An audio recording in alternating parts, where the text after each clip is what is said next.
5장 공격, 안정성과 이기적 기계. 다른 생존 기계는 환경의 일부. 이 장에서는 오해가 많은 주제인 공격성에 대해 다룰 것이다.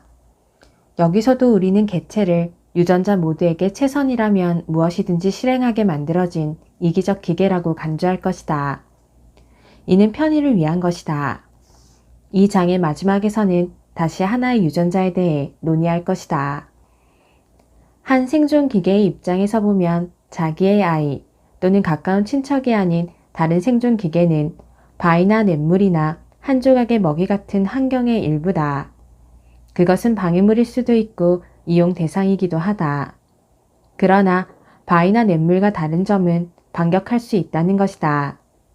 그 또한 미래를 책임질 불멸의 유전자를 갖고 있는 생존 기계이며 그 유전자를 지키기 위해 어떤 일도 서슴지 않을 것이기 때문이다. 자연 선택은 환경을 가장 잘 이용하도록 자기의 생존 기계를 제어하는 유전자를 선호한다. 이것은 같은 종이거나 다른 종이거나 상관없이 다른 생존 기계를 가장 잘 이용하는 것도 포함한다. 생존 기계들이 서로의 생활에 별로 영향을 미치지 않는 것처럼 보이는 경우도 있다. 예컨대 두더지와 집박이는 먹거나 먹히지도 않고 서로 교미하는 것도 아니고 생활 공간을 놓고 싸우지도 않는다. 그렇다고 그들을 완전히 독립된 존재로 간주해서는 안 된다. 그들은 무엇인가? 예를 들자면 지렁이를 놓고 다투고 있을지도 모른다. 이는 두더지와 집박이가 지렁이를 가지고 줄다리기를 한다는 뜻이 아니다. 사실 집박이는 평생 동안 두더지를 한 번도 못 볼 수도 있다. 그러나 만약 당신이 두더지의 개체군을 근절시켰다면 집박이는 큰 영향을 받을지도 모른다. 비록 어떻게 영향을 미칠 것인지 또는 어떠한 간접 경로를 통해 그 영향력이 미칠 것인지 상세하게 추측할 수는 없지만 말이다. 여러 종의 생존기계는 다양한 방법으로 다른 생존기계에 영향을 준다. 그들은 포식자와 피식자의 관계일 수도 있고 기생자와 숙주의 관계일 수도 있으며 희소자원을 놓고 싸우는 경쟁 관계일 수도 있다. 또 벌이 꽃가루 운반자로서 꽃에게 이용당하는 경우와 같이 특수한 방법으로 이용당할 수도 있다. 같은 종의 생존기계끼리는 더 직접적인 방법으로 서로의 생활에 영향을 미친다. 여기에는 여러 가지 이유가 있다. 그 가운데 하나는 자기 종에 속하는 개체군의 반은 잠재적으로 교미 상대이며 또한 잠재적으로 자기의 자손을 낳고 열심히 길러줄 착취 대상인 부모가 될 수 있는 개체이기 때문이다. 또 다른 이유는 같은 종의 구성원이 서로 매우 닮아 있고 같은 장소에서 같은 생활 수단으로 유전자를 지키는 기계이므로 생활에 필요한 모든 자원에 대해서 직접적인 경쟁 상대가 되기 때문이다. 한 마리의 집박이에게 두더지가 경쟁 상대일 수도 있지만 다른 집박이만큼은 치열한 경쟁 상대는 아니다. 두더지와 집박이는 지렁이를 놓고 다툴 수도 있으나 집박이끼리는 지렁이뿐만 아니라 다른 모든 것을 놓고 싸운다. 동성끼리라면 교미 상대를 놓고서도 다툴 것이다. 앞으로 살펴보겠지만 일반적으로 수컷들이 암컷을 놓고 싸우는데 이것은 한 수컷이 경쟁 상대의 수컷에게 해로운 짓을 함으로써 자신의 유전자에게 이득을 가져다 줄 수 있음을 의미한다. 형식적인 공격 행동. 생존 기계에게 가장 논리적인 방책은 자기의 경쟁자를 죽여서 가능하면 먹여버리는 것이라고 생각할지도 모르겠다. 동종의 개체를 잡아먹는 종을 실제로 자연계에서 볼 수 없는 것은 아니지만 이기적 유전자론을 순진하게 해석할 때 예측할 수 있을 만큼 자주 일어나는 일은 아니다. 사실 로렌츠의 저서 공격성에 관하여에서 동물의 싸움, 즉 공격은 억제되고 신사적인 것임을 강조한다. 그가 주목하는 것은 동물의 싸움이 복싱이나 펜싱처럼 규칙에 따라 싸우는 형식을 갖춘 시합이라는 점이다. 동물들은 글러브를 낀 주먹과 끝이 뭉툭한 연습용 칼로 싸운다. 위협과 겁주기가 목숨을 건 결투를 대신한다. 승자는 패자의 항복의 몸짓을 인정하지만 우리가 순진하게 예측하는 대로 때려 죽이거나 물어 죽이거나 하는 행동은 하지 않는다. 그러나 동물의 공격은 억제되고 형식적인 것이라는 해석에는 반론의 여지가 있다. 특히 불쌍한 늙은 호모 사피엔스만이 동족을 죽이는 유일한 종이며 카인의 후예라는 식의 멜로드라마에 나올 법한 죄를 짓는 종이라고 비난하는 것은 분명히 잘못이다. 어떤 자연학자가 동물의 공격이 폭력적이라고 하느냐 아니면 억제된 것이라고 하느냐 하는 것은 한편으로 그 사람이 관찰해온 동물의 종류에 따라 다른 한편으로는 그 사람의 진화론에 대한 선입견에 따라 좌우된다. 로렌츠도 종의 이익을 주장하는 사람이 아니던가. 다소 과장된 것이긴 하지만 동물들이 글러브를 끼고 싸운다고 보는 것도 어느 정도 맞는 것 같다. 표면적으로는 일종의 이타주의처럼 보인다. 이기적 유전자론이 어렵지만 이것을 설명해야만 한다. 동물들이 기회 있을 때마다 동종의 경쟁자를 죽이는데 전력을 다하지 않는 것은 왜일까? 이 물음에 대한 일반적인 답은 앞뒤 재지 않고 싸우는 것에는 이익과 동시에 대가가 따른다는 것이다. 이것은 시간과 에너지의 손실뿐만이 아니다. 예를 들어 B와 C는 모두 나의 경쟁자인데 내가 마침 B를 만났다고 하자. 이기적 개체인 내가 그를 죽이려고 하는 것은 당연해 보인다. 하지만 C는 내 경쟁자이긴 하지만 B와도 경쟁 관계가 아닌가. 내가 B를 죽이면 잠재적으로 C의 경쟁자 하나를 제거해 C에게 이익을 주는 셈이 된다. 따라서 B를 살려두면 B가 C와 다투거나 싸울 것이므로 결국 나 자신에게는 간접적으로 이익이 될 것이다. 이 단순한 가상적 예가 우리에게 주는 교훈은 함부로 경쟁자를 죽이려고 하는 것에는 뚜렷한 이익이 없다는 것이다. 크고 복잡한 경쟁 시스템 속에서 눈앞의 경쟁자를 없애는 것이 반드시 좋은 것은 아니다. 그 경쟁자의 죽음으로 당사자보다 다른 경쟁자가 이득을 볼 수도 있기 때문이다. 이것은 해충 방제 관계자들에게서 우리가 배운 쓰라린 교훈이기도 하다. 농작물에 심한 피해를 입히는 해충을 없앨 방법을 발견한 뒤 신나서 이 방법을 적용했는데 그 결과 이 해충의 절멸로 다른 해충이 더 큰 이익을 보게 되었고 우리는 전보다 더 나쁜 상태에 빠지고 말았다는 것이다. 한편 어떤 특정한 경쟁자를 선택적으로 죽이거나 그와 싸우는 것은 좋은 계획일지도 모른다. 만약 B가 암컷이 많은 큰 하렘을 가진 바다 표범이고 다른 바다 표범인 내가 B를 죽여 그의 하렘을 얻을 수 있다면 그렇게 하는 것이 좋을지 모른다. 그러나 상대를 선택하여 싸움을 하는 경우에도 손실과 위험이 따르게 마련이다. B는 자신의 이익을 위하여 반격할 것이고 가치 있는 재산을 지키려 할 것이다. 내가 싸움을 걸 경우 나도 그도 죽을 수 있다. 어쩌면 내가 죽을 확률이 더 높을지도 모른다. B는 가치 있는 자원을 가지고 있고 그것이 내가 그에게 싸움을 거는 이유다. 하지만 B는 왜 그 자원을 갖고 있는가? 아마도 B는 싸움에서 이겨 그 자원을 얻었을 것이다. 그는 이전에 다른 도전자들을 물리쳤을 것이다. 그러므로 B는 뛰어난 전사일 것이다. 비록 이 싸움에서 내가 이겨 하렘을 차지하더라도 상처투성이가 되어 이익을 누릴 수 없을지도 모른다. 또한 싸움은 시간과 에너지를 소모하는 일이므로 당분간 시간과 에너지를 축적해 두는 편이 더 나을 수도 있다.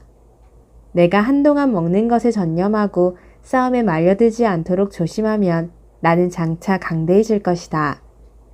언젠가는 하렘을 놓고 B와 싸우게 되겠지만 당장 서두르기보다는 조금 기다리는 편이 결과적으로 나의 승률을 높이는 선택일지 모른다.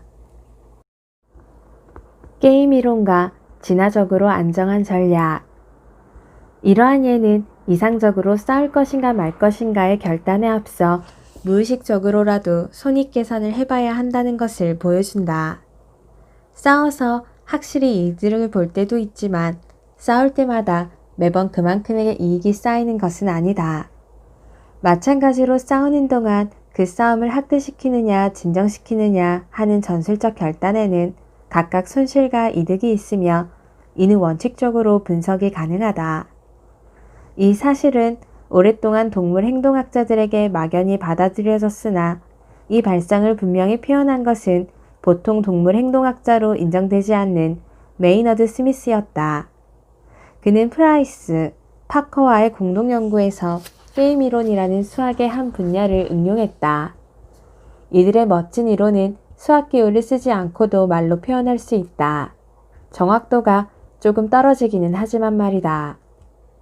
메이너드 스미스가 소개하는 중요한 개념은 진화적으로 안정한 전략인데 그는 이 개념을 해밀턴과 메가더에서 따왔다고 했다. 전략이라는 것은 미리 프로그램된 행동 방침이다. 전략의 일례를 들어보면 상대를 공격하라. 그가 도망치면 쫓아가고 그가 보복해오면 도망쳐라. 같은 것이다.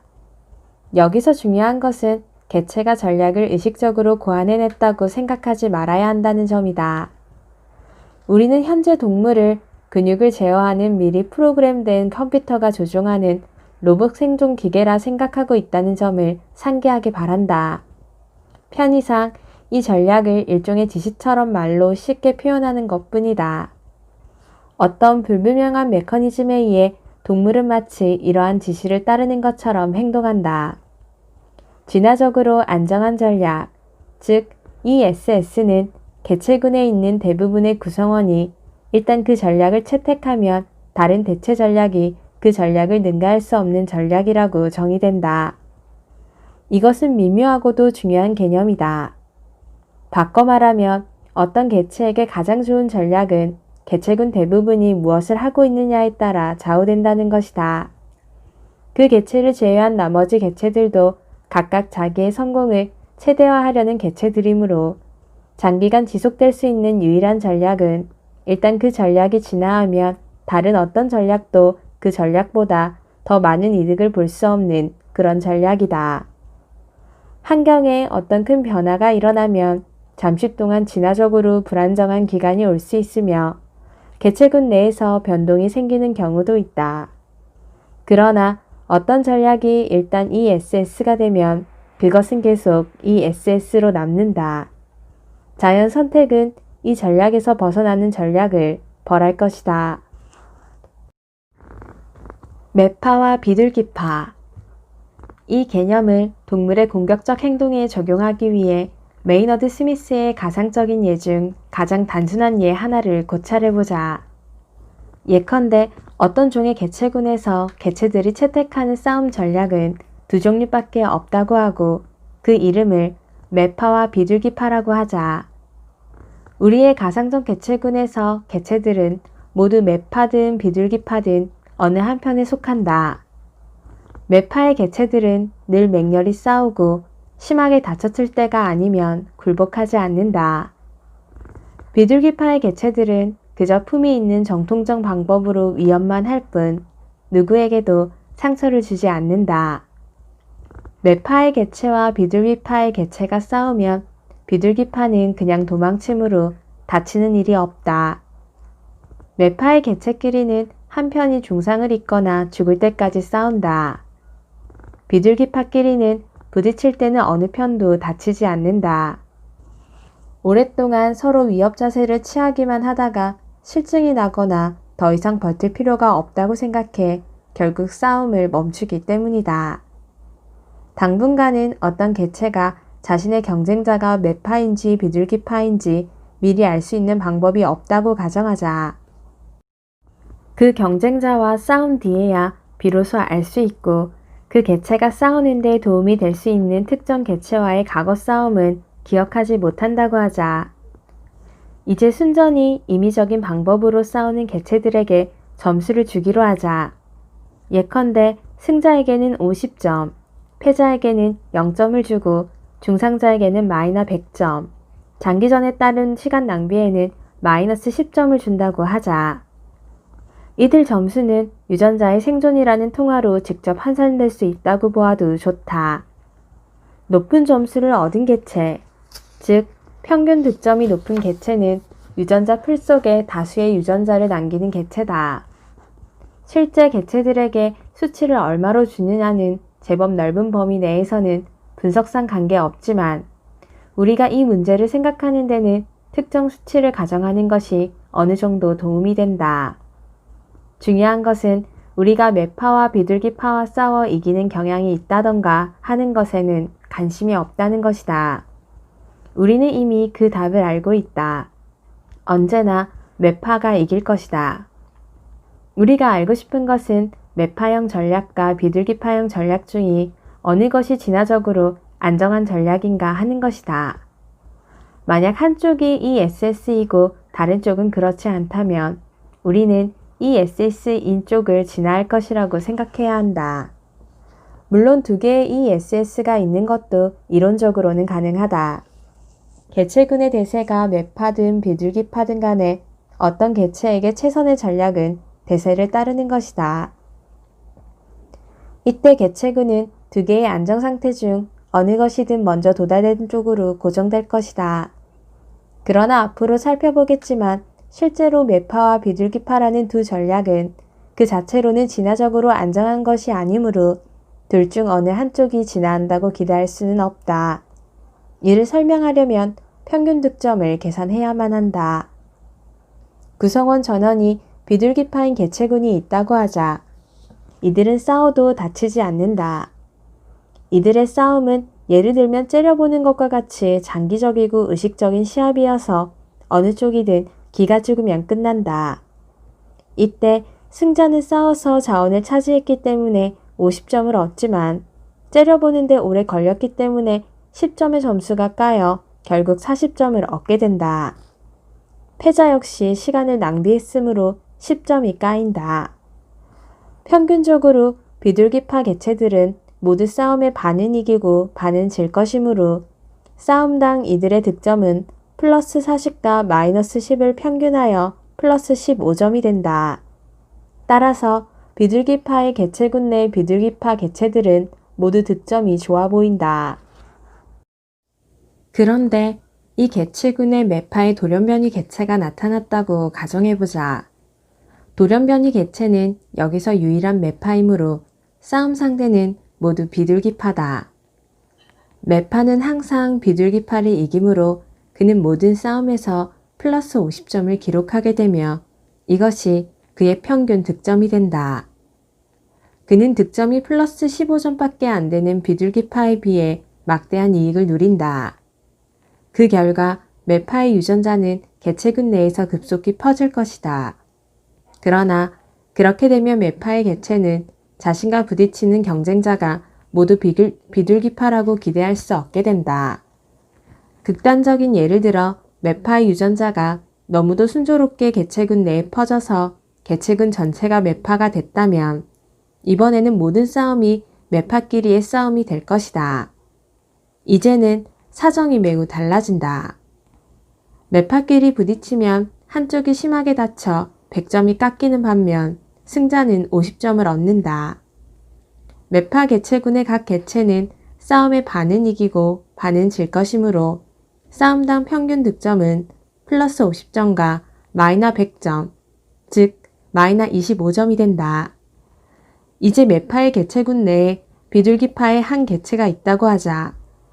확실히 그는 모든 싸움에서 패하지만 결코 부상당하는 일은 없다. 매파 개체군 내의 평균 득점이 마이너 25점인데 반해 매파 개체군 내에서 그의 평균 득점은 0점이다. 따라서 비둘기파의 유전자는 그 개체군 내에 퍼질 것이다. 이 이야기대로라면 마치 개체군 내에 끊임없는 변동이 있을 것처럼 생각될지도 모르겠다. 매파의 유전자가 압승하여 우세를 점하고 마침내 대다수가 매파로 변하지만 그 결과 오히려 비둘기파의 유전자가 이득을 보면서 그 수를 늘려가다가 비둘기파가 많아지면 다시 매파의 유전자가 번성하는 식으로 말이다.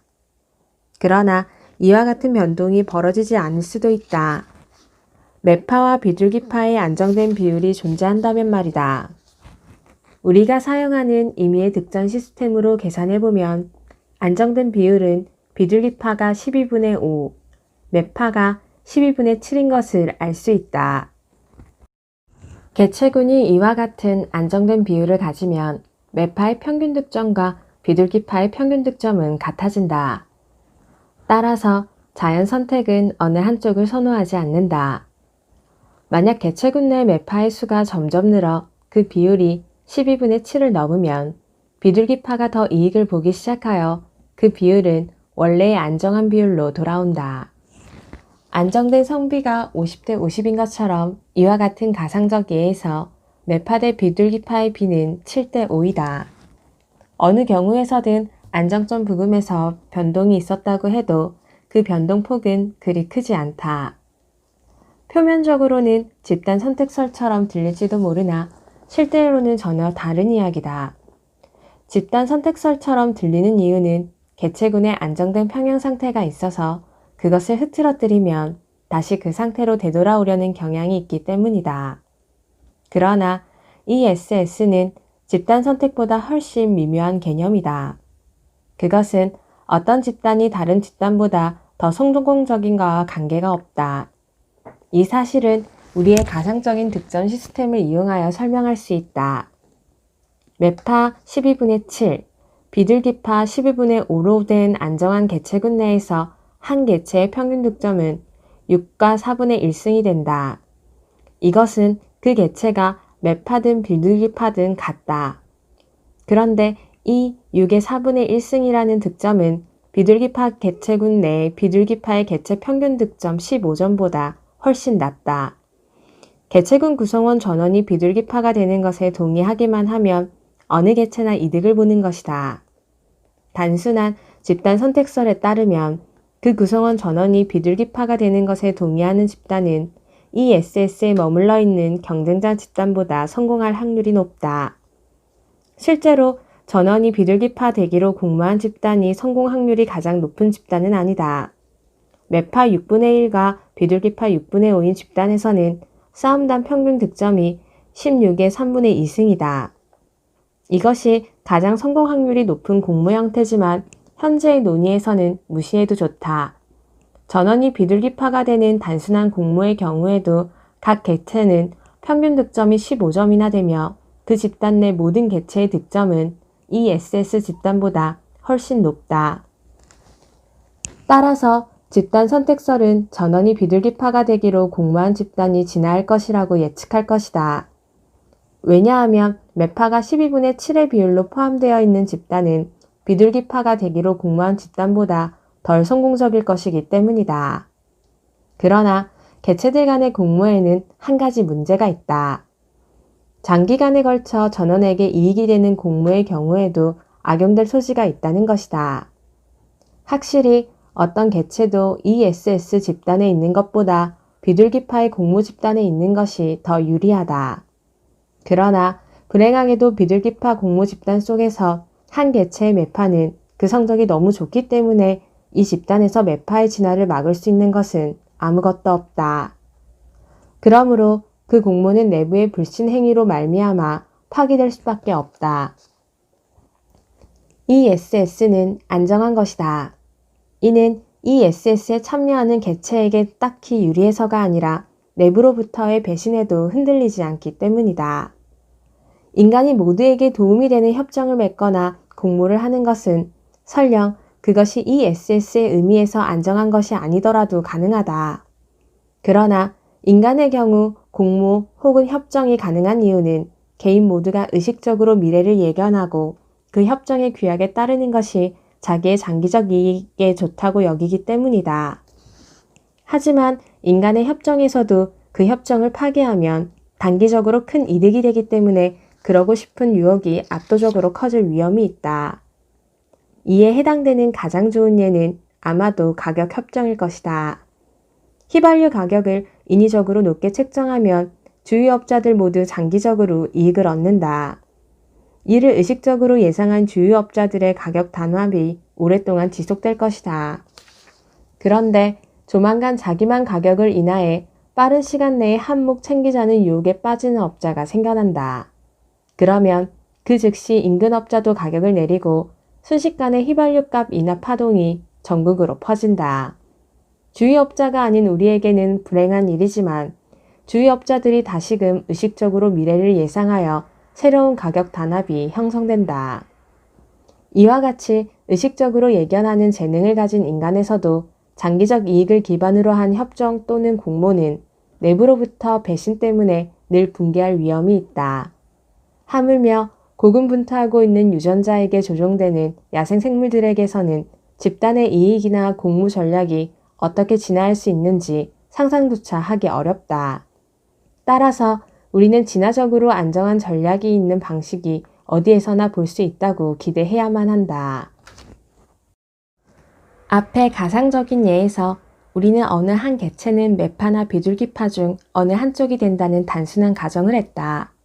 그리고 결국 매파와 비둘기파는 진화적으로 안정한 비율에 이르게 되었다. 실제로 이것은 매파 유전자와 비둘기파 유전자의 안정된 비율이 유전자 풀 내에 확립된다는 것을 의미한다. 유전학 용어로 이 상태를 안정다형이라고 한다. 그러나 수학적으로는 다형성을 가정하지도 않고 이와 똑같이 ESS에 도달할 수 있다. 모든 개체가 각각의 싸움에서 매파처럼 또는 비둘기파처럼 행동한다면 모든 개체가 같은 확률로 위의 예에서 12분의 7의 확률로 매파처럼 행동하는 ESS에 이를 수 있을 것이다. 실제로 이것은 각 개체가 싸움을 시작하기 전에 매파처럼 행동할 것인가 비둘기파처럼 행동할 것인가를 무작위로 결정한다는 것을 의미한다. 여기서 중요한 사실은 매파 쪽으로 결정하는 빈도가 더 높기는 하지만 어떤 다툼에서도 경쟁자는 상대방이 어떤 전략을 취할지 추정할 수단이 없으므로 그 결정은 무작위여야 한다는 것이다. 예컨대 7회의 다툼에 계속 매파로 행동한 뒤 계속해서 5회의 다툼에 비둘기파로 행동하는 등의 방식은 전혀 쓸모가 없다. 만약 어떤 개체가 이처럼 단순한 순서의 전략을 택했다면 그 개체의 경쟁자는 재빠르게 이 순서를 눈치채고 그를 이용할 것이다. 단순한 순서의 전략을 취하는 상대를 이용하는 방법은 상대방이 비둘기파로 행동하려는 것을 알았을 때에만 매파로 행동하는 것이다. 물론 매파와 비둘기파의 이야기는 너무나 단순하다. 자연계에서 실제로 일어나지는 않으나 이것은 자연계에서 일어나는 것을 이해하는 데 도움이 되는 하나의 모델이다. 모델은 이처럼 극히 단순한 하나의 어떤 현상을 이해하거나 어떤 아이디어를 얻는 데 이용할 수 있다. 단순한 모델은 보다 정교하게 발전시킬 수도 있고 점점 복잡하게 만들 수도 있다. 잘만 만들면 모델은 복잡해질수록 현실 세계를 보다 잘 묘사할 수 있다. 매파와 비둘기파의 모델을 발전시킬 수 있는 한 가지 방법은 전략을 추가하는 것이다. 가능한 전략 중에 매파와 비둘기파만 있는 것은 아니다. 메이너드 스미스와 프라이스가 도입한 더 복잡한 전략은 보복자 전략이라고 불린다. 보복자와 불량배. 보복자는 모든 싸움에서 처음에는 비둘기파처럼 행동한다. 즉, 매파처럼 철저하게 심한 공격을 하지 않고 전통적인 위협 행동을 한다. 그러나 상대가 공격해오면 보복한다. 바꿔 말하면 보복자는 매파에게 공격당했을 때는 매파처럼 행동하고 비둘기파를 만났을 때는 비둘기파처럼 행동한다. 또 다른 보복자를 만났을 때는 비둘기파처럼 행동한다. 보복자는 조건부 전략자이다. 그의 행동은 상대의 행동에 따라 정해진다. 또 하나의 조건부 전략은 불량배다. 불량배는 누군가가 반격해올 때까지 누구에게나 매파처럼 행동하지만 반격당하면 즉시 도망친다. 또 다른 조건부 전략은 시험 보복자다. 시험 보복자는 기본적으로 보복자와 같으나 가끔 시험 삼아 싸움의 강도를 높인다. 상대가 반격하지 않으면 계속 매파처럼 행동하지만 상대방이 반격하면 다시 비둘기파의 전통적인 위협 행동으로 되돌아간다. 공격을 받은 경우에는 보통의 보복자와 똑같이 보복한다. 컴퓨터 시뮬레이션 상에서 지금까지 말한 5개의 전략 모드를 자유롭게 행동하도록 나누면 보복자만이 진화적으로 안정한 전략이 된다. 시험 보복자는 안정한 전략에 가깝다. 비둘기파는 그 개체군 내에 매파나 불량배가 생겨나면 무너져 버리므로, 즉 이들의 침입을 허락함으로 안정한 전략이 아니다. 매파도 그 개체군이 비둘기파와 불량배의 침입을 허용할 것이므로 안정한 전략이 아니다. 불량배도 그 개체군이 매파의 침입을 허락함으로 안정한 전략이 못 된다.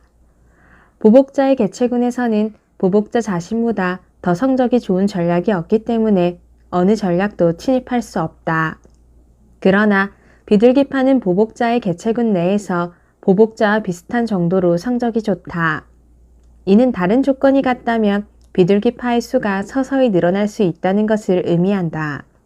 그런데 비둘기파의 수가 어느 정도까지 늘어나면 시험 보복자가 유리해지기 시작한다. 왜냐하면 이들이 비둘기파와 마주쳤을 때의 성적은 보복자가 비둘기파와 마주쳤을 때보다 낮기 때문이다. 시험 보복자는 매파와 불량배와 달리 ESS에 가깝다. 시험 보복자의 개체군 내에서 그들보다 잘할 수 있는 것은 보복자뿐이고 그 차이도 미미하다. 따라서 보복자와 시험 보복자 사이에서 약간씩 왔다 갔다 하는 혼합 전략이 개체군 내에서 우세할 것이며, 그 변동에 따라 소수인 비둘기파도 수적 변동을 보일 것이라 생각할 수 있다. 다시 한번 말하지만 이 경우 개체들이 항상 고정된 전략을 택한다는 다양성을 상정할 필요는 없다. 각 개체는 보복자, 시험 보복자, 비둘기파가 복잡하게 뒤섞인 혼합 전략을 취할 수 있을 것이다. 시뮬레이션과 실제. 이 이론적인 결론은 대부분의 야생동물들 사이에서 실제로 일어나는 현상과 그리 동떨어진 것이 아니다. 지금까지 우리는 동물의 공격성이 글러브를 낀 주먹처럼 보이는 측면에 관해서도 어느 정도 설명한 셈이다. 물론 상세한 것은 승리나 부상, 시간의 낭비 등이 주어지는 정확한 점수에 따라 달라진다. 바다 표범에게 승리에 대한 보상은 큰 하람에 대한 독점권이다. 그렇기 때문에 승리의 득점은 틀림없이 매우 높을 것이다. 싸움이 격렬한 것도 중상을 입을 확률이 높은 것도 별로 놀랄 일이 아니다. 시간 낭비로 인한 손실과 비용은 부상에 따른 비용과 승리에 따른 이익에 비하면 적다고 볼 수 있다. 반면 추운 지방에 사는 작은 새에게 시간의 낭비라는 비용은 무엇과도 바꿀 수 없는 큰 손실일 것이다. 새끼를 기르는 박새는 30초에 한 번꼴로 먹이를 잡지 않으면 안 된다. 낮에는 1분 1초가 기중하다. 매파 대 매파 싸움에 소요되는 비교적 짧은 시간까지도 이와 같은 작은 새들에게는 아마 부상의 위험 이상으로 중요하게 생각해야 할 사항일 것이다. 불행하게도 현재 자연계에서 일어나는 모든 현상의 비용과 이익을 실제 수치에 맞춰 보기에는 우리의 지식이 너무나도 부족하다. 그러므로 우리는 우리가 임의로 정한 수치에서 단순히 얻어지는 결과를 가지고 어떤 결론을 내리지 않도록 주의해야 한다. 우리에게 중요한 결론은 ESS가 진화할 것이라는 것. ESS는 집단 공모에 의해 얻어지는 체적 상태와는 같지 않다는 것. 그리고 상식은 사실을 잘못 이해하게 만들 수 있다는 것이다. 소모전. 메이너드 스미스가 생각한 또 하나의 전쟁 게임은 소모전이다. 이것은 위험한 싸움은 결코 하지 않는, 예를 들자면 부상 같은 것은 있을 수도 없는 갑옷으로 덮인 종에서 볼 수 있다. 이런 종에서 싸움은 모두 전통적으로 정해진 자세를 취하는 것으로 해결된다. 싸움은 항상 어느 편이든 물러서면 끝난다. 이기기 위해서는 상대가 등을 돌릴 때까지 자기 진지에 버티고 서서 적을 노려보기만 하면 된다. 위협하는 데 무한한 시간을 쓸 정도로 여유 있는 동물은 없다. 달리 해야 할 중요한 일이 얼마든지 있기 마련이다. 그가 다투고 있는 자원은 가치 있는 것일지 모르지만 무한한 가치가 있을 리는 없다. 그것은 시간 가치가 어느 정도 있을 뿐이고, 경매에서 그렇듯 각 개체는 그 자원에 어느 정도의 시간만 투자하려고 한다. 이 두 입찰자의 경매, 즉 소모전에서는 시간이 통화인 것이다. 이 개체들이 모두 특정 자원에 대하여 가령 암컷에 대하여 정확히 어느 정도 시간 가치가 있는가를 미리 계산해 놓았다고 가정하자. 계산한 경매가보다 조금 더 긴 시간을 투자하려고 각오한 돌연변이 개체는 항상 이길 것이다. 따라서 마음먹은 경매가를 유지한다는 전략은 안정한 전략이 아니다. 설령 자원의 가치에 대한 추정이 아주 정확해서 모든 개체가 그 값을 불렀다고 해도 이 전략은 안정한 것이 아니다. 이 가장 오래 버티기 전략에 따라 경매를 하는 두 개체는 똑같은 순간에 포기할 것이며 어느 편도 자원을 갖지 못할 것이다. 이 경우 개체에게는 싸움으로 시간을 허비하는 것보다 처음부터 권리를 포기하는 편이 상책이다. 소모전과 실제 경매의 커다란 차이는 소모전에서 대가를 치르는 것은 두 경쟁자 모두이지만 이익을 얻는 것은 한 개체라는 점이다. 따라서 가장 오래 버티기 전략을 취하는 개체군 내에서는 처음부터 포기하는 전략이 성공하여 개체군 내에 퍼질 것이다. 그렇게 되면 바로 포기하지 않고 몇 초 기다렸다가 포기하는 개체에게 이익이 생기기 시작한다. 이 전략은 현재 개체군 내에서 우세를 점하는 즉시 포기파에 대하여 유리할 것이다. 이때 자연 선택은 포기 시간을 점점 연장하는 방향으로 작용하여 결국 다투는 자원의 참된 경제적 가치에 따라 결정되는 최대 버티기 시간에 다시 접근할 것이다. 우리는 여기서도 수식을 쓰지 않고 말로써 개체군 내에서 변동을 묘사했다. 그러나 수학적 분석에 따르면 이번에도 이 묘사는 틀린 것이다. 여기서 진화적으로 안정한 전략은 수식으로 표시되는데 이를 말로 표현하면 다음과 같다. 각 개체가 버티는 시간은 예측 불가능하다. 특정 싸움에서 개체가 버티는 시간은 예측 불가능하지만 그 평균은 자원의 진가와 같다. 예를 들어 자원이 실제로는 5분의 가치가 있다고 하자. 이 SS에서 어떤 개체는 5분 이상 버틸지도 모르고 5분도 버틸지 못할지 모르고 또 꼭 5분간만 버틸지도 모른다. 중요한 것은 이 경우 그가 얼마나 버틸지 상대가 전혀 알 수 없다는 것이다.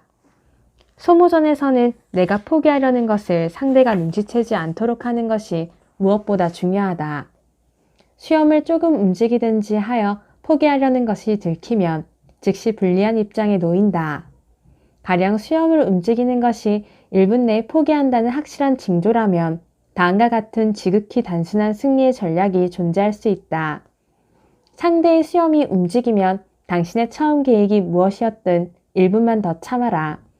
상대의 수염이 아직 움직이지 않고 게다가 당신이 포기하려고 했던 시간까지 이제 1분도 안 남았다면 즉시 포기하고 더 이상 시간을 허비하지 마라.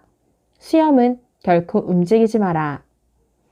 이런 이유로 자연 선택은 수염을 움직이는 행위나 그 밖의 속마음을 표출하는 행위를 즉시 벌할 것이다. 그리하여 무표정한 얼굴, 즉 포커페이스가 진화하는 것이다. 철저하게 거짓말을 하는 것보다 포커페이스가 더 나은 것은 왜일까? 각 개체가 버티는 시간은 예측 불가능하다. 특정 싸움에서 개체가 버티는 시간은 예측 불가능하지만 그 평균은 자원의 진가와 같다. 예를 들어 자원이 실제로는 5분의 가치가 있다고 하자. 이 SS에서 어떤 개체는 5분 이상 버틸지도 모르고 5분도 버틸지 못할지 모르고 또 꼭 5분간만 버틸지도 모른다. 중요한 것은 이 경우 그가 얼마나 버틸지 상대가 전혀 알 수 없다는 것이다. 소모전에서는 내가 포기하려는 것을 상대가 눈치채지 않도록 하는 것이 무엇보다 중요하다. 수염을 조금 움직이든지 하여 포기하려는 것이 들키면 즉시 불리한 입장에 놓인다. 가령 수염을 움직이는 것이 1분 내에 포기한다는 확실한 징조라면 다음과 같은 지극히 단순한 승리의 전략이 존재할 수 있다. 상대의 수염이 움직이면 당신의 처음 계획이 무엇이었든 1분만 더 참아라. 상대의 수염이 아직 움직이지 않고 게다가 당신이 포기하려고 했던 시간까지 이제 1분도 안 남았다면 즉시 포기하고 더 이상 시간을 허비하지 마라. 수염은 결코 움직이지 마라. 이런 이유로 자연 선택은 수염을 움직이는 행위나 그 밖의 속마음을 표출하는 행위를 즉시 벌할 것이다. 그리하여 무표정한 얼굴, 즉 포커페이스가 진화하는 것이다. 철저하게 거짓말을 하는 것보다 포커페이스가 더 나은 것은 왜일까? 거짓말을 하는 것이 안정한 전략이 아니기 때문이다. 대부분의 개체들이 정말로 장시간 버틸 작정일 때에만 목덜 및 털을 세운다고 해보자. 상대방의 대응 전략, 즉 상대가 목털을 세우면 즉시 포기하는 전략이 진화할 것이다. 그러나 여기서 거짓말이 진화하기 시작한다. 실제로는 장시간 버틸 작정이 아닌 개체가 어떤 소모전에서나 목토를 세워 손쉽게 승리의 이익을 누릴 수도 있을 것이다. 이렇게 해서 거짓말쟁이의 유전자가 퍼져나갈 것이다. 거짓말쟁이가 대세를 차지하면 선택은 이제 그 속임수를 감지하는 개체를 선호할 것이다. 이 때문에 거짓말쟁이는 다시 그 수가 감소할 것이다. 소모전에서는 거짓말을 하는 것이 진실을 말하는 것보다 진화적으로 안정한 전략이 아니다. 무표정한 얼굴은 진화적으로 안정하다. 결국 항복한다고 해도 그것은 돌발적이고 예측 불가능해야 한다. 비대칭적 싸움. 우리는 지금까지 두 개체의 다툼에서 메이너드 스미스가 대칭적 싸움이라고 부른 것들만 다루었다. 즉, 우리는 두 경쟁자의 싸움에서 전략 위의 모든 것은 똑같다고 가정했던 것이다.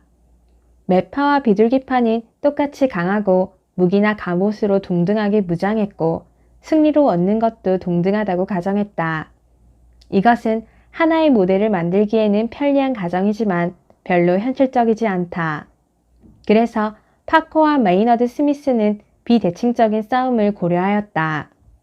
예컨대 전투 능력과 몸의 크기가 개체에 따라 다르며 각 개체가 자기와 비교해서 상대가 어느 정도 큰지 잴 수 있다면 이러한 결과는 ESS에 영향을 미칠 것인가? 틀림없이 그럴 것이다. 크게 세 종류의 비대칭이 존재할 수 있다. 첫째는 앞서 말한 대로 몸의 크기라든가 전투 능력이 개체에 따라 다른 경우다. 둘째는 승리로 얻을 수 있는 이익이 개체에 따라 다른 경우다. 가령 여생이 길지 않은 노인은 앞으로 긴 삶을 바라보는 젊은이와는 달라서 비록 부상을 입는다 해도 잃을 것이 별로 많지 않을지 모른다. 셋째는 좀 이상하기는 하지만 이 가설에서 우리가 얻을 수 있는 하나의 결론으로 순전히 임의적이고 전혀 무관해 보이는 비대칭성으로 인해 ESS가 생겨날 수 있다는 것이다. 이와 같은 비대칭성 덕분에 싸움이 신속하게 수습될 수 있기 때문이다. 예를 들어 많은 경우에 그렇듯 경쟁자의 한쪽이 다른 쪽보다 먼저 싸움터에 도착해 있을 수 있다. 그들은 각각 거주자와 침입자라고 부르기로 하자. 논의의 편의상 거주자 또는 침입자로서 얻게 되는 일반적 이익은 없다고 가정한다. 이러한 가정이 실제로는 옳은 것은 아니지만 그게 중요한 것은 아니다. 여기서 중요한 것은 가령 거주자가 침입자보다 일반적으로 유리하다고 생각할 만한 근거가 없더라도 그 비대칭을 기반으로 한 ESS가 진화할 가능성이 크다는 사실이다. 이에 상응하는 예로 법석을 떨지 않고도 동전을 던져 신속하게 싸움을 결판짓는 사람들의 경우를 생각해 볼 수 있다. 조건부 전략, 즉 당신이 거주자라면 공격하고 침입자라면 퇴각하라는 전략은 ESS일 수 있다. 또 두 전략 간의 비대칭은 임의적인 것이라 가정했으므로 당신이 거주자라면 퇴각하고 침입자라면 공격하라는 정반대의 전략이 안정한 전략일 가능성도 있다. 어떤 개체군에서 이 두 개의 ESS 중 어떤 것이 선택될지는 어느 쪽이 먼저 가반수를 차지하느냐에 달려있다.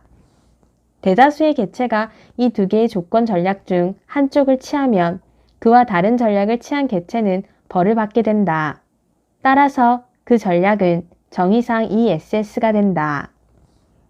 이를테면 모든 개체가 거주자는 승리하고 침입자는 진다는 전략을 취한다고 하자. 이것은 그들이 싸움에서 반은 이기고 반은 진다는 것을 의미한다. 그들은 결코 다치지도 시간을 허비하지도 않는다. 왜냐하면 모든 다툼이 임의의 규정에 따라 즉시 해결되기 때문이다. 그런데 여기에 새로운 돌연변이 반역자가 나타났다고 가정해보자.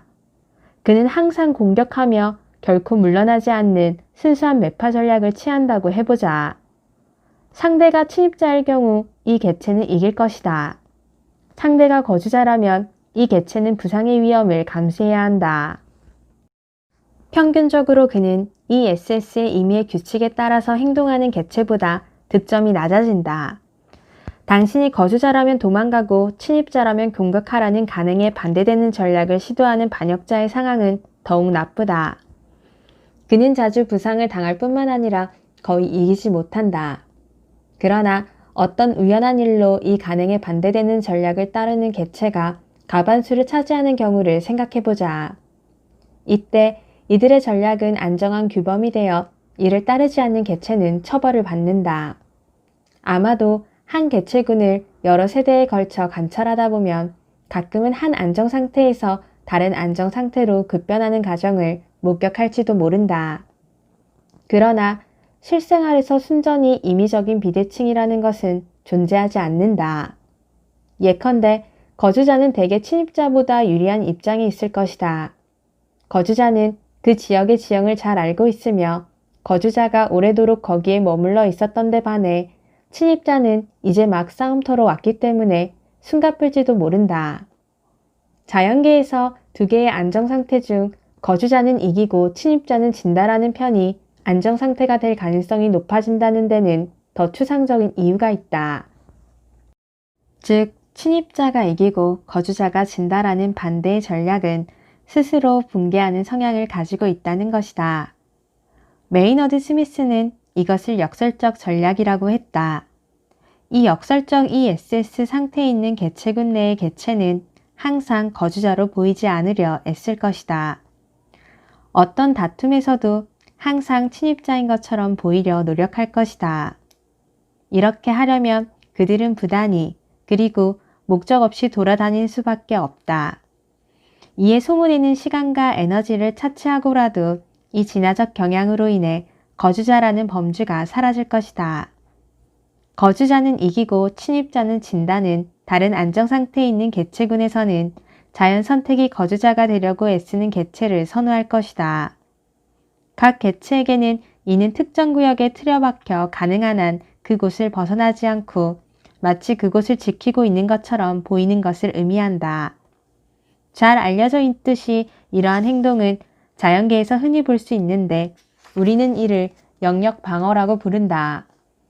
이러한 종류의 행동적 비대칭에 대해 내가 알고 있는 가장 훌륭한 예는 유능한 동물 행동학자인 니코 팀버겐이 기발하고 간단 명료한 실험에서 얻어진 결과다.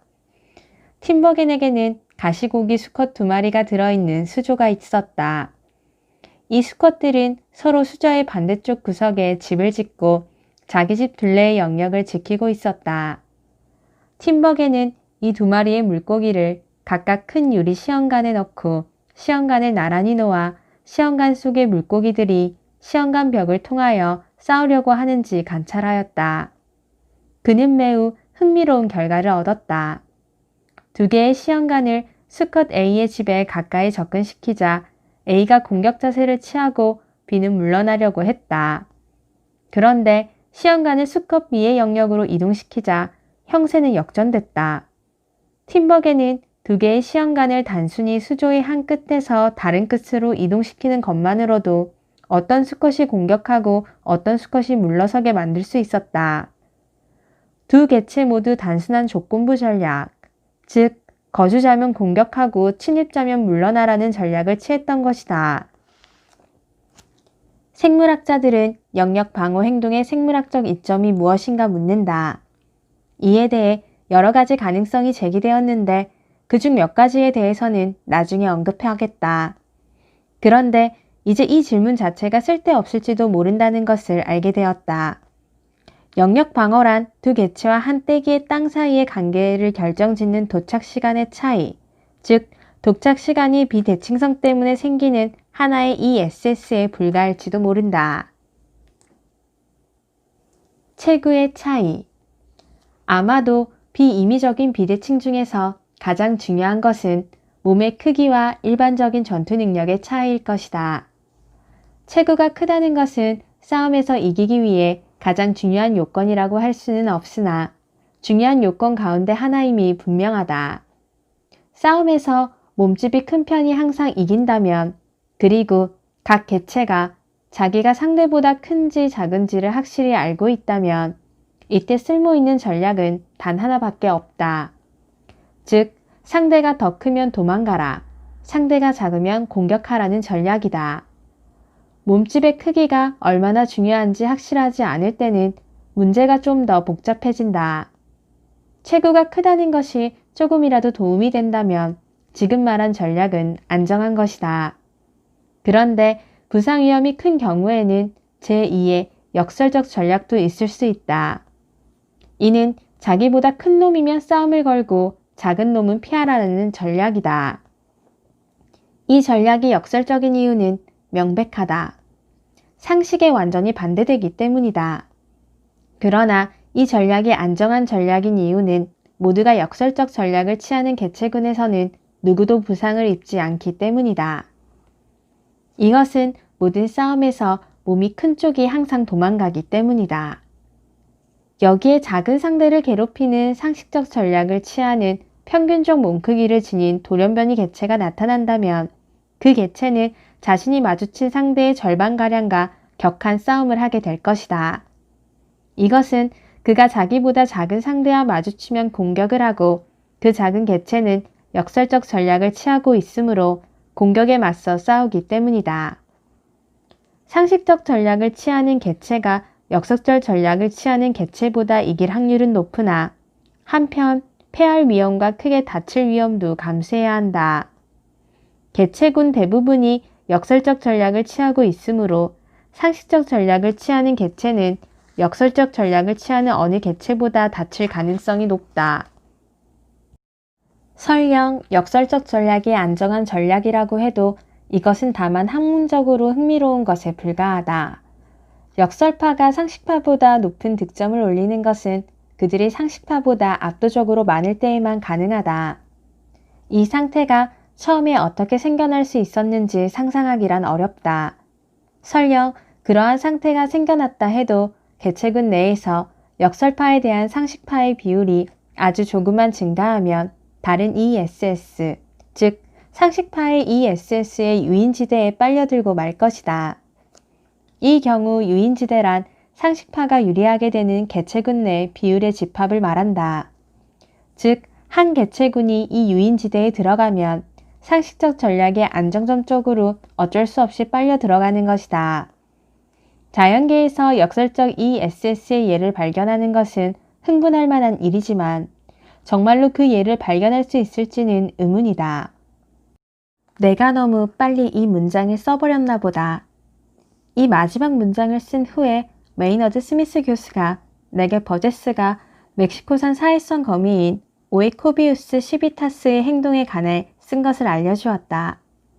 이 거미에게 자극을 주어 은신처에서 나오게 하면 이 거미는 바위를 쏜살같이 가로질러가 몸을 숨길 빈틈을 찾는데 만약 빈틈을 찾지 못하면 같은 종 다른 개체의 집으로 달려든다. 도망쳐온 침입자가 들어왔을 때 거기에 거주하던 거미는 침입자를 공격하지 않고 밖으로 나와 자기가 숨을 곳을 새로이 찾는다. 이 때문에 일단 거미 한 마리를 자극하면 거미들이 차례대로 집을 바꾸는 과정이 수초 동안 계속되고 이로 인해 종종 그 집단의 개체 대다수가 자기 집에서 새로운 집으로 이동하게 된다. 이 전략은 173쪽에서 설명한 의미에서 볼 때 역설적이다. 순위제. 만약 개체들이 과거의 싸움에 관해 무언가 기억하고 있다면 무슨 일이 벌어질까? 그것은 그 기억이 개별적인 것인가 아니면 일반적인 것인가에 따라 다르다. 귀뚜라미는 과거 싸움에 있었던 일에 대해 일반적인 기억을 갖고 있다. 최근에 많은 싸움에서 승리한 귀뚜라미는 매파처럼 행동한다. 반면 계속 지기만 한 귀뚜라미는 비둘기파처럼 행동한다. 이를 알렉산더가 근사하게 입증했다. 알렉산더는 모형 귀뚜라미를 이용해 진짜 귀뚜라미를 공격했다. 그 다음부터 그 귀뚜라미는 다른 진짜 귀뚜라미와의 싸움에서 지는 일이 많아졌다. 각각의 귀뚜라미는 자기의 개체군 내 개체들의 평균적 전투 능력과 비교해 자기의 전투 능력을 끊임없이 재평가하는 것 같다. 과거의 싸움에 대한 일반적인 기억을 갖고 있는 귀뚜라미와 같은 동물이 일정 기간 동안 밀폐된 집단을 이루면 모종의 우열순위가 생겨난다. 그리하여 관찰자는 각 개체를 차례대로 나열할 수 있다. 순위가 낮은 개체는 순위가 높은 개체에게 항복하는 경향이 있다. 개체끼리 서로를 알아본다고 가정할 필요는 없다. 여기서 벌어지는 것은 이기는 데 익숙해진 개체는 계속해서 이기고 지는 데 익숙해진 개체는 정해놓고 지기만 하는 것뿐이다. 처음에는 개체들이 완전히 무작위로 이기고 지다가 자연히 개체들 사이에 어떤 순위가 매겨진다. 이것은 부수적으로 집단 내의 심한 다툼을 점차 줄이는 효과가 있다. 이것을 모종의 우열순위라고 했는데 그 이유는 우열순위라는 말을 개체들이 서로 알아보는 경우에만 쓰는 사람들이 많기 때문이다. 이 경우에 과거 싸움의 기억은 일반적이기라기보다는 개별적이다. 귀뚜라미는 상대를 알아보지 않지만 닭이나 원숭이는 상대를 알아본다. 당신이 원숭이라면 과거에 당신을 이긴 적 있는 원숭이는 앞으로도 당신을 이길 가능성이 높다. 이런 경우 개체에게 최선의 전략은 이전에 자기를 이긴 적 있는 개체에 대해서는 비둘기파처럼 행동하는 것이다. 이전에 맞부딪힌 적이 없는 암탉들을 같이 놔두면 대부분의 경우 엄청나게 싸운다. 시간이 지나면 결국 싸움은 줄어드는데 이유는 귀뚜라미의 경우와 다르다. 암탉의 경우 싸움이 줄어드는 것은 각 개체가 다른 개체에 대한 자신의 지위를 배우기 때문이다. 이것은 부수적으로 집단 전체에게 좋다. 그 증거로서 순위가 정해져 있어 심한 싸움이 거의 일어나지 않는 암탉의 무리가 끊임없이 구성원이 바뀌어 항상 싸움이 일어나는 무리보다 산란율이 훨씬 높다는 사실은 이미 알려져 있다. 생물학자들은 흔히 순위제의 생물학적 이점 또는 기능은 집단 내에서 공공연하게 벌어지는 공격을 줄이는 것이라고 한다. 그러나 이러한 설명은 옳지 않다. 순위제 그 자체는 집단의 특성이지 개체의 특성이 아니기 때문에 진화적 의미에서 기능을 가졌다고 할 수 없다. 집단 수준에서 볼 때 순위제의 형태로 나타나는 개체의 행동 패턴에는 기능이 있다고 할 수 있을지 모르나 기능이라는 말 대신에 개체인식과 기억이라는 두 기작이 존재하는 비대칭적 싸움에서는 ESS라는 관점으로 생각하는 것이 훨씬 바람직하다. 같은 종끼리 또는 다른 종끼리. 지금까지는 동종 개체 간의 싸움에 관해 생각해 보았다. 그렇다면 종 간의 다툼은 어떠할까? 앞서 말한 대로 다른 종의 구성원은 같은 종의 구성원에 비하면 그렇게까지 직접적인 경쟁 상대가 아니다. 이 때문에 자원을 놓고 다른 종 간의 다툼이 생기는 경우는 그리 많지 않을 것이라 기대할 수 있으며 이는 실제로도 그러하다. 가령 울새는 다른 울새에 대해서는 영역을 방어하지만 박새에 대해서는 방어하지 않는다. 어떤 숲속에 있는 울새들의 영역을 지도에 표시할 수 있고 그 위에 박새들의 영역을 겹쳐 그릴 수 있다. 이 두 종의 영역은 서로 상관없이 완전히 겹쳐 그릴 수 있다. 마치 두 지도가 별개의 행성 위에 그려져 있는 듯 말이다. 그런데 다른 종 개체들의 이해관계가 첨예하게 대립하는 경우도 있다. 가령 사자는 영양을 잡아먹고 싶어 하나 영양은 전혀 생각이 다르다. 보통 이것을 자원에 대한 경쟁이라고 보지 않는 경향이 있으나 논리적으로 생각해보면 그렇게 보지 않을 이유가 없다. 이때의 자원은 고기다. 사자의 유전자는 자기의 생존기계의 먹이로서 그 고기를 원한다. 영양의 유전자는 자기의 생존기계를 위해 일하는 근육이나 기관으로서 그 고기를 필요로 한다. 그 고기의 두 가지 용도는 서로 양립할 수 없는 것이므로 이해관계는 대립하는 것이다. 자기 종의 구성원 또한 고기로 되어 있다. 그런데 왜 서로 잡아먹는 일이 비교적 드문 것일까? 검은 머리 갈매기의 경우에서 보았듯이 어른 개체는 때때로 자기 종의 새끼를 먹는다. 그러나 육식동물이 자기 종의 다른 어른 개체를 먹으려고 적극적으로 쫓는 일은 결코 없다. 왜 그런 걸까? 우리는 여전히 진화를 종의 이익 관점에서 보는 견해에 너무 익숙해져 있어서 사자는 왜 다른 사자를 사냥하지 않는가와 같은 아주 타당한 질문을 하지 않는다. 누구도 던지지 않는 좋은 질문 중에는 영양은 왜 반격하지 않고 사자로부터 도망치는가 라는 것도 있다. 사자가 사자를 잡아먹지 않는 것은 그것이 그들에게 ESS가 아니기 때문이다. 동종끼리 서로 잡아먹는 전략은 앞에서 살펴본 매파의 전략과 같은 이유로 불안정하다. 또 보복의 위험도 너무 크다. 그러나 이것은 다른 종 간의 싸움에는 별로 해당되지 않는다. 대개 피식자 동물이 보복하지 않고 도망치는 것은 바로 이 때문이다. 이것은 다른 종의 두 개체 간의 상호작용에는 같은 종의 개체 간보다 더 큰 비대칭, 즉 더 큰 차이가 내재되어 있기 때문일 것이다. 개체 간 싸움에서 큰 비대칭이 존재할 때 ESS는 항상 그 비대칭에 근거한 조건부 전략이 될 가능성이 크다. 다른 종 간의 다툼에서 이용될 수 있는 비대칭은 얼마든지 있으므로 작으면 도망가고 크면 공격하라는 식의 전략이 훨씬 진화하기 쉽다. 예컨대 사자와 영양은 진화적 분기를 거쳐 어떤 안정상태에 이르렀는데 이들이 겪어온 진화적 분기는 이들 간의 싸움에 본래 존재하던 비대칭을 점점 더 증폭시키는 것이었다. 그들은 각각 쫓고 쫓기는 데 대가가 되었다. 사자에게 맞서는 전략을 취하는 돌연변이 역량이 있다고 해도 그는 지평선 너머로 도망쳐 사라지는 역량보다 성공적일 수 없을 것이다. ESS 개념. 다인 이후 진화론에서 가장 중요한 진보를 꼽으라면 ESS 개념의 창안을 들어야 할 것이다.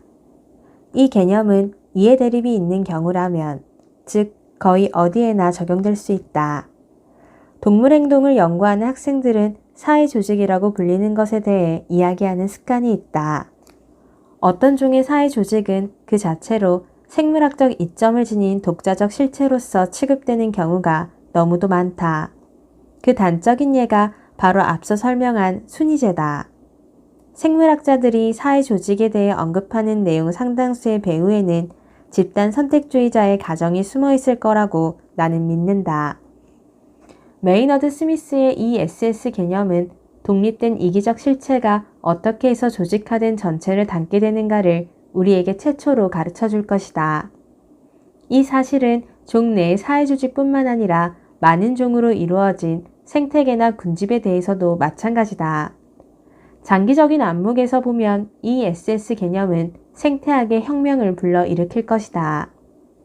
ESS 개념은 우리가 3장에서 뒤로 미뤘던 좋은 팀워크를 필요로 하는 한 보트 안의 조종선수의 비유에도 적용할 수 있다. 유전자는 혼자 있을 때 좋은 것이 아니라 유전자 풀 내 다른 유전자를 배경으로 할 때 좋은 것이어야 선택된다. 좋은 유전자는 수세대에 걸쳐 몸을 공유해야 할 다른 유전자와 잘 어울리고 또 상호 보완적이어야 한다. 식물을 잘게 씹는 이빨의 유전자는 초식동물의 유전자 풀 내에서는 좋은 유전자지만 육식동물의 유전자 풀에서는 나쁜 유전자다. 서로 잘 어울리는 유전자의 세트가 하나의 단위로서 함께 선택되는 것은 상상할 수 있다. 3장에서 설명한 의태하는 나비의 경우에는 정말로 그런 것 아닐까 싶은 생각이 든다. 그러나 이 SS 개념은 우리에게 독립적인 유전자 수준에서의 선택으로도 이와 똑같은 결과가 얻어질 수 있다는 것을 알려준다. 유전자들이 같은 염색체 상에서 연관되어 있을 필요는 없는 것이다. 조정선수의 비유는 실제로 아직 이 아이디어를 설명하는 데까지는 이르지 못했다. 이에 가장 가까운 설명은 다음과 같은 것이다. 경주에서 이기려면 팀의 선수들끼리 언어로 자기가 할 일을 조정하는 것이 중요하다고 하자. 또한 코치의 지휘 하에 있는 선수들 중 어떤 선수는 영어밖에 못하고 어떤 선수는 독일어밖에 못한다고 하자. 영국인이 항상 독일인보다 노를 젓는 것이 낫거나 서툴거나 하지는 않다. 그러나 의사소통이 중요하기 때문에 영국인과 독일인이 섞인 팀이 영국인만으로 구성된 팀이나 독일인만으로 구성된 팀에 비해서 이기는 횟수가 적을 것이다. 코치는 이를 모른다. 그는 선수를 마구 섞어서 이긴 팀의 보트에 탔던 선수에게 점수를 주고 진 팀의 보트에 탔던 선수들은 점수를 깎는다. 그 코치가 데리고 있는 선수풀에 우연히도 영국인이 많으면 어떤 보트에 탄 한 독일인은 의사소통이 되지 않으므로 그 팀을 지게 만들기 쉬울 것이다. 반대로 선수풀에 우연히 독일인이 많을 때에는 한 명의 영국인 때문에 그 팀이 경주에서 질 수도 있다. 종합적으로 최상의 팀이 되려면 두 개의 안정상태 중 하나일 때, 즉 전원이 영국인이든지 전원이 독일인이든지 하는 상태여야 한다. 언뜻 보면 마치 코치가 특정 언어를 쓰는 선수 그룹을 단위로 하여 선택한 듯 보인다. 그러나 이것은 그가 하는 일과는 거리가 멀다. 그는 경주에서 이기는 능력에 근거하여 선수들을 개별적으로 선발할 뿐이다. 어떤 선수가 경주에서 이길 것인가는 대기 선수의 풀에 어떤 선수들이 있는가에 달려 있다. 영국인이든지 독일인이든지 소수로 존재하는 대기 선수들은 자동적으로 불리하지만 그것을 노젓는 것이 서툴러서가 아니라 단지 그들이 소수이기 때문이다. 이와 유사하게 서로 잘 어울리는 유전자가 같이 선택됐다고 해서 반드시 유전자 집단이 선택의 단위가 되어야 하는 것은 아니다. 유전자 하나의 낮은 수준에서 선택이 진행되더라도 더 높은 수준에서 선택이 진행되는 것 같은 인상을 줄 수도 있다. 이 예에서 선택은 단순한 일치를 선호한다. 그러나 이보다 더욱 흥미로운 것은 서로를 보완하는 유전자들이 선택될 수도 있다는 것이다. 비유적으로 아주 이상적인 구성팀은 오른손잡이 4명과 왼손잡이 4명이라고 가정해보자. 그리고 아까와 같이 코치는 이 사실을 모르고 단순히 선수의 성적을 기준으로 선발한다고 가정하자. 그런데 대기 선수 풀에 우연히 오른손잡이가 많다면 왼손잡이 선수는 유리한 입장에 놓일 것이다. 자기가 타고 있는 보트를 이기게 할 수 있으므로 좋은 선수인 것처럼 보일 것이다. 반대로 왼손잡이가 많은 선수 풀에서는 오른손잡이가 유리할 것이다.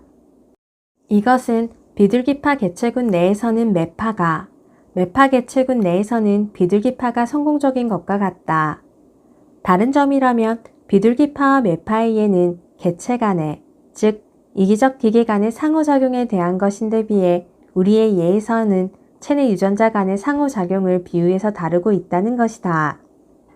코치가 맹목적으로 좋은 선수를 뽑아도 결국은 왼손잡이 4명과 오른손잡이 4명으로 구성되는 이상적인 팀이 만들어질 것이다. 그것은 마치 코치가 균형 잡힌 하나의 완전한 단위로서 선수들을 뽑은 것처럼 보인다. 그러나 코치가 한 수준 아래, 즉 개개의 후보 수준에서 선택한다고 보는 것이 부가적인 가정이 필요 없는 더 인색한 견해일 것이다. 왼손잡이 4명, 오른손잡이 4명의 진화적으로 안정한 상태는 단순히 성적에 기초한 한 단계 낮은 수준에서의 선택에 따라 얻어지는 결과일 뿐이다.